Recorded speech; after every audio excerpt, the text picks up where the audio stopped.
Bienvenidos a su canal de Inmunólogos en el Mundo.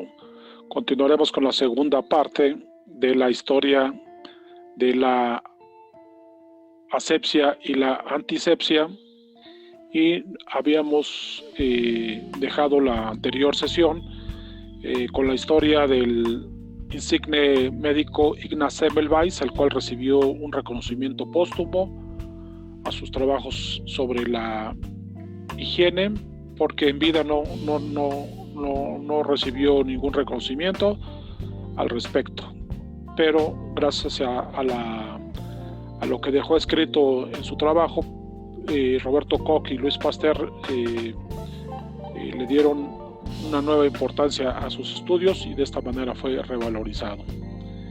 La siguiente historia tiene que ver con respecto al desarrollo de un instrumento el cual fue clave para lograr estos procedimientos asépticos. El instrumento se llama autoclave, tiene dos padres. Por una parte, en la escuela alemana de inmunología, el equipo de Roberto Koch desarrolló este instrumento para esterilizar sus medios de cultivo, y en la escuela francesa el químico Charles Chamberlain también lo desarrolló de manera independiente, y el cual lo utilizó para fines médicos, de esterilizar no solamente medios, sino también vacunas y otras aplicaciones.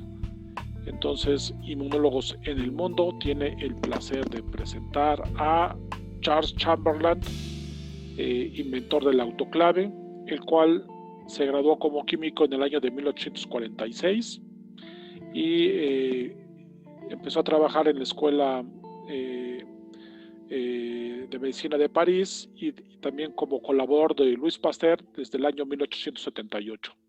Al año siguiente termina su tesis de grado en ciencias físicas, investigaciones sobre el origen y desarrollo de los organismos microscópicos, y fue durante este trabajo de esta tesis que desarrolló la autoclave, la cual lleva su nombre. Entre 1888 y 1904 se le nombra jefe del servicio del Instituto Pasteur, bajo cuya dirección se encargó del servicio de microbiología aplicado a la higiene, y fue el encargado además de higienizar las vacunas que se aplicaban, y la enorme importancia que tiene esto para garantizar el éxito de las mismas. Muere en 1908 en la ciudad de París, Francia. Entonces, tenemos que el siguiente personaje, que también fue muy importante porque desarrolló el segundo método aséptico de esterilización, que es la esterilización por calentamiento discontinuo, fue John Tyndall. Este personaje, nacido en Irlanda pero que trabajó en el Reino Unido, entonces desarrolló un método en el cual también se podían esterilizar líquidos, y también fue el primero en describir la existencia de formas de vidas bacterianas muy resistentes al calor, que se llaman esporas. Estas son las formas de resistencia de las bacterias, también de los hongos, y esas pueden resistir el agua en ebullición. Entonces, por eso es que se tienen que emplear todavía métodos más severos de calor y temperatura para lograr la destrucción de estas esporas, lo cual logró Tyndall con este procedimiento. También en Alemania, el que es considerado en ese país como el padre de la asepsia es Gustav Neuber, el cual también, igual que el anterior, nació en otro país, en este caso fue Dinamarca, pero trabajó en Alemania. Entonces ahí fundó una clínica en la cual implementó los métodos de asepsia en el tratamiento de los pacientes. El hospital era ampliamente conocido por ser un lugar en el cual se aplicaban las más estrictas reglas de higiene, como era lavarse las manos, la cara y los brazos de todo el personal antes de practicar operaciones. Las habitaciones también eran esterilizadas, y hasta el aire también era esterilizado a través de filtros, razón por la cual se le considera también uno de los padres de la la asepsia al implementar esto en el año 1884. Muy bien, pero ¿qué pasaba con el baño? Entonces, ¿en qué momento el bañarse fue una cuestión de importancia para los europeos? Bueno, pues resulta que es famosa la anécdota del rey Luis XV, el rey Sol, en el cual se jactaba de haberse bañado 2 veces en su vida.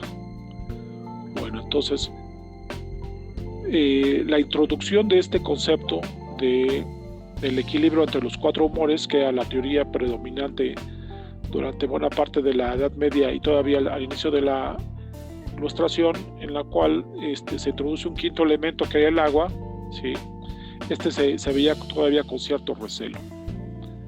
Entonces, pero también antes de que surgiera la teoría microbiana de las enfermedades, también surgió la teoría de los miasmática, la cual decía que en el medio ambiente podían existir ciertos miasmas, que eran una especie de humores que había en el aire o en el agua, y las cuales podían ser responsables de enfermedades.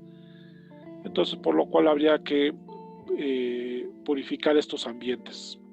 Entonces, esta teoría miasmática, entonces, cuando fue introducida, favoreció la introducción de agua potable a las ciudades, y esto fue venciendo el antiguo precepto de que la exploración del cuerpo y el baño no eran recomendables, y sobre todo pues que la gente se explorara sus zonas genitales, pues era algo, ¿sí?, que era mal visto por la religión en ese tiempo. Y no es así, sino hasta la segunda mitad del siglo XVIII cuando comienza a utilizarse el agua templada, porque se encontró que tenía virtudes calmantes y que podía favorecer la fluidez de la sangre, incluso disolver algunos tumores. Entonces, la opinión de que bañarse era una cuestión asociada con el placer y que por ese tiempo debía de evitarse, entonces empezó a ser cuestionada por estos avances, pero se tenía que esperar hasta las primeras décadas del siglo XIX para que este tipo de objetos, que son las tinas de baño, pudieran ser introducidas en las residencias de las personas adineradas, y las cuales ya se vio como un artículo de lujo que alguien pudiera tener una tina de baño en su casa. Otro adelante muy importante fue la introducción del cepillado de los dientes. Durante la época primitiva, el hombre empleó sus propios dedos para poder realizar cierta higiene dental, ayudado también por el uso de ciertas plantas. Pero no es sino hasta el siglo XVII en que empieza a utilizarse un cepillo con cerdas naturales, las cuales estaba reservado para personas muy ricas, puesto que al principio estos cepillos eran de marfil y las cerdas eran de origen natural, ¿no? Entonces, por lo tanto, había muy pocas personas que utilizaban todavía a principios del siglo XVII estos cepillos, y los que lo hacían utilizaban cerdas de pelo de caballo o plumas de aves para su higienización bucal.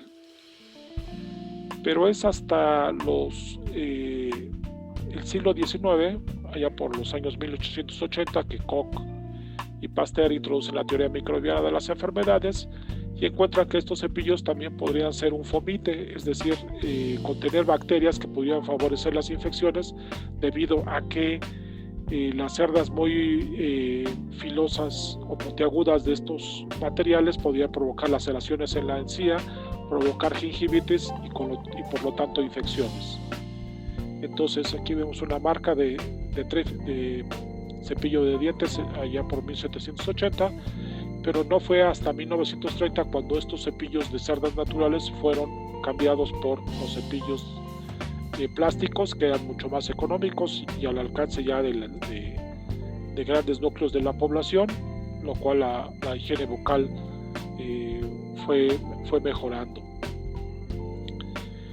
Otro descubrimiento que iba a ser fundamental es el desarrollo de un nuevo material que se originó en Sudamérica, que a partir del árbol del hule se obtuvo el caucho, y con el cual se empezaron a fabricar materiales que fueron útiles para las intervenciones quirúrgicas, los cuales se pudieron someter a procedimientos de asepsia, y con lo cual poder realizar estos procedimientos con mucha más higiene. Y eso lo debemos a William Hastel.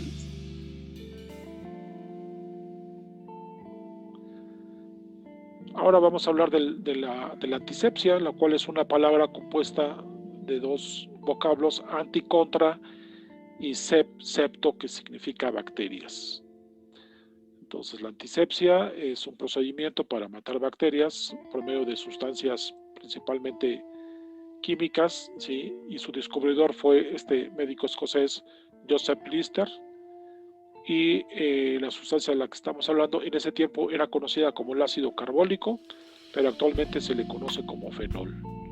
Este es un monumento que existe en la ciudad de Londres, dedicado a la memoria de Joseph Lister y su legado como descubridor de la antisepsia y el primer antiséptico. Pero ¿de dónde se le ocurrió a Lister utilizar una sustancia química para matar bacterias?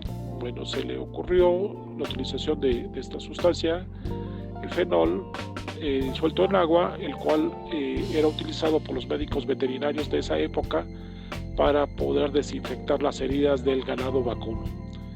Entonces, una herida que sufrían los animales podía verse infectada, además de bacterias y hongos, porque las larvas de mosca depositan aquí sus huevecillos en estas heridas, y de esa manera fue que se pueden infectar estas heridas. Entonces los veterinarios utilizaban esta sustancia para desinfectar, lo cual, como aquí vemos, debe ser algo tremendamente doloroso, porque provoca mucho ardor y ciertas quemaduras el uso de fenol, ¿no? Pero bueno, cuando menos lograba evitar las infecciones, que era algo mucho más grave, ¿no? Entonces, por lo tanto, Inmunólogos en el Mundo tiene el placer de presentar a Joseph Lister, desarrollador de la antisepsia, pero también el que desarrolló otro descubrimiento, que fue el atomizador. El atomizador consiste en un aparato en el cual el líquido, al pasar por una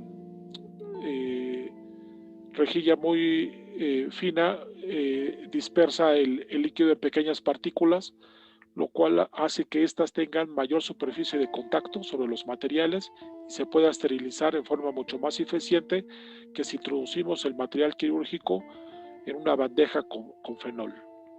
Entonces resulta más eficiente estas pequeñas gotitas que sumergir algo en un líquido, y de esta manera se logró mejorar la desinfección de estos materiales. Y aquí vemos un equipo mucho mayor, que era utilizado en las salas de operaciones para todo el ambiente y el mobiliario ser desinfectados con el ácido carbólico. Y este personaje nació en la ciudad de Glasgow, en Escocia. Este es el instituto el antiguo, y es actualmente la parte moderna del mismo, en el cual se reconoce, pues, al honor de Lister. Se encuentra todavía un museo ahí en ese hospital donde él trabajó, y se muestran sus objetos personales. Glasgow es la capital moderna de Escocia. Antiguamente la capital era Edimburgo, puerto que se encuentra en esta zona, y que posteriormente fue cambiada a la ciudad de Glasgow. Aquí vemos el hospital antiguo, el hospital moderno, y una placa haciendo honor al descubridor de la antisepsia. Bueno, pues hasta aquí vamos a dejar la segunda parte. Espero que haya sido de su interés y espero veros en la próxima entrega. Les pedimos darle likes a la información que aquí les gustó y retransmitirlo a través de otros medios si es que la información la consideran relevante. Les agradezco mucho y les deseo que tengan un magnífico fin de semana. Hasta luego.